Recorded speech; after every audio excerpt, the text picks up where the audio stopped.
স্বামীজির বাণী ও রচনা থেকে প্রতীকের কয়েকটি দৃষ্টান্ত।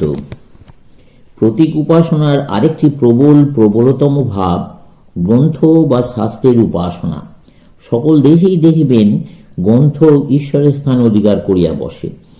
আমার দেশে এমন অনেক সম্প্রদায় আছে যারা বিশ্বাস করিয়া থাকে ভগবান অবতীর্ণ হইয়া মানবরূপ পরিগ্রহ করেন, কিন্তু তাহাদের মতে মানবরূপে অবতীর্ণ হইলে ঈশ্বরকেও বেদ অনুযায়ী চলিতে হইবে, এবং যদি তাহার উপদেশ বেদ অনুযায়ী না হয় তবে তাহারা সেই উপদেশ গ্রহণ করিবে না। আমাদের দেশে সকল সম্প্রদায়ের লোকই বুদ্ধকে পূজা করে, কিন্তু যদি তাহাদিকে জিজ্ঞাসা করেন তোমরা বুদ্ধের পূজা করো কিন্তু তার উপদেশ অনুসরণ করো না কেন, তারা বলিবে যেহেতু বুদ্ধের উপদেশ বেদ অস্বীকৃত হইয়া থাকে। গ্রন্থ উপাসনা বা শাস্ত্র উপাসনার তাৎপর্য এইরূপ, একখানি শাস্ত্রের দোহাই দিয়া যত খুশি মিথ্যা বলো না কেন তাতে দোষ নাই। ভারতে যদি আমি কোনো নতুন বিষয়ে শিক্ষা দিতে ইচ্ছা করি এবং যদি অপর কোনো গ্রন্থ বা ব্যক্তির দোহাই না দিয়ে আমি যেরূপ বুঝিয়াছি সেইভাবে ওই সত্য প্রচার করিতে যাই, তাহলে কেহই আমার কথা শুনিতে আসিবে না। কিন্তু আমি যদি বেদ হইতে কয়েকটি বাক্য উদ্ধৃত করিয়া কারসাজি করিয়া উহার ভেতর হইতে খুব অসম্ভব অর্থ বাহির করিতে পারি, উহার যুক্তিসঙ্গত অর্থ বিনষ্ট করিয়া আমার নিজের কতগুলি ধারণাকে বেদের অভিপ্রেত তত্ত্ব বলিয়া ব্যাখ্যা করি, তাহলে মূর্খেরা দলে দলে আসিয়া আমার অনুসরণ করিবে। তারপর আবার কিছু লোক আছে তারা এক অদ্ভুত রকমের খ্রিস্ট ধর্ম প্রচার করিয়া থাকে। তাহাদের মত শুনিয়া সাধারণ খ্রিস্টানগণ হতবুদ্ধি হইয়া ভয় পাইবে, কিন্তু ওই প্রচারকেরা বলে আমরা যা বলিতেছি যীশুখ্রিস্টের মতও ওইরূপই ছিল। যত সব আহাম্মকেরা তাহাদের দলে ভিড়িয়া যায়। যাহা বেদে বা বাইবেলে পাওয়া যায় না তেমন সব নতুন জিনিস মানুষ লইতেই চায় না। স্নায়ুসমূহ যেভাবে অভ্যস্ত হইয়াছে সেই দিকেই যাইতে চায়। যখন আপনারা কোনো নতুন বিষয়ে শোনেন বা দেখেন অমনি চমকিয়া ওঠেন, যা মানুষের প্রকৃতিগত। অন্যান্য বিষয় সম্বন্ধে যদি ইহা সত্য হয়, চিন্তা বা ভাব সম্বন্ধে একথা আরও বিশেষভাবে সত্য। মন প্রচলিতভাবে চিন্তা করিতে অভ্যস্ত হইয়াছে, সুতরাং কোনো নতুন ভাব গ্রহণ করা তার পক্ষে অতি কঠিন। সুতরাং সেই ভাবটিকে প্রচলিত ভাবের খুব কাছাকাছি রাখিতে হইবে, তবেই আমরা ধীরে ধীরে উহা গ্রহণ করিতে পারি। কৌশল হিসাবে এটি ভালো বটে, কিন্তু নীতি হিসাবে মন্দ।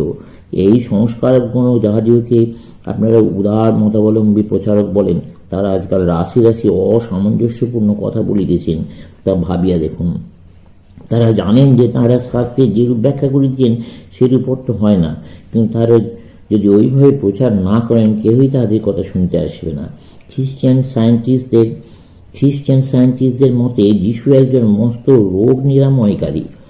প্রেত তত্ত্ববাদীদের মতে একজন মস্ত ভৌতিক, এবং থিওসফিস্টদের মতে একজন মহাত্মা ছিলেন।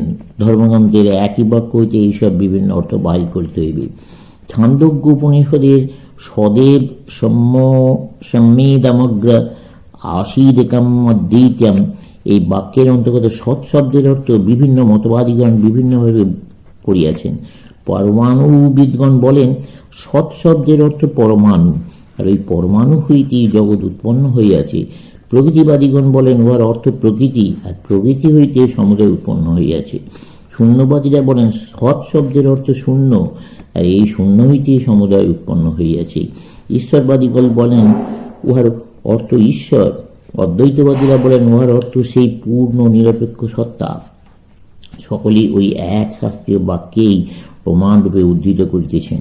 গ্রন্থ উপাসনায় এইসব দোষ আছে, তবে উহার একটি বড় গুণও আছে, উহা একটি শক্তি। যে সকল সম্প্রদায়ের এক একখানি গ্রন্থ আছে সেগুলি ব্যতীত জগতের অন্যান্য সকল সম্প্রদায় লোপ পাইয়াছে। আপনাদের মধ্যে কেউ কেউ পার্শ্বিকদের কথা শুনিয়াছেন। ইহারা প্রাচীন পারস্যবাসী। একসময় ইহাদের সংখ্যা প্রায় 10 কোটি ছিল। আরবীয়রা ইহাদিওকে অধিকাংশকে পরাজিত করিয়া মুসলমান করিল। অল্প কয়েকজন তাহাদের ধর্মগ্রন্থ লইয়া পলায়ন করিল, এবং সেই ধর্মগ্রন্থের বলেই তাহারা এখনও টিকিয়া আছে।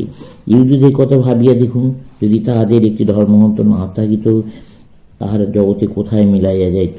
কিন্তু ওই গ্রন্থই তাহাদের জীবনী শক্তি রক্ষা করিয়াছে। অতি ভয়ানক অত্যাচার সত্ত্বেও তাহাদের ধর্মগ্রন্থ তালমুড তাহাদেরকে রক্ষা করিয়াছে। গ্রন্থের একটি বিশেষ সুবিধা এই যে উহা সমুদয় ভাবগুলি পরিষ্কারভাবে হৃদয়গায়ী করিয়া লোকের সম্মুখে উপস্থিত করে এবং উহা উপাস্য বস্তু। বেদির ওপর একখানি গ্রন্থ রাখুন, সকলেই উহা দেখিবে। একখানি ভালো গ্রন্থ হইলে সকলেই তাহা পড়িবে। কেউ কেউ বোধহয় আমাকে পক্ষপাতী বলিয়া মনে করিতে পারেন, কিন্তু আমার মতে গ্রন্থ দ্বারা জগতে ভালো অপেক্ষা মন্দ অধিক হইয়াছে। এই যে নানা ক্ষতিকর মতবাদ দেখা যায়, সেগুলির জন্য এই সকল গ্রন্থই দায়ী। মতামতগুলি সব গ্রন্থ হইতে আসিয়াছে, আর গ্রন্থগুলি জগতে যত প্রকার অত্যাচার ও পোড়ামির জন্য দায়ী। বর্তমানকালে গ্রন্থসমূহ সর্বত্র মিথ্যাবাদী সৃষ্টি করিতেছে।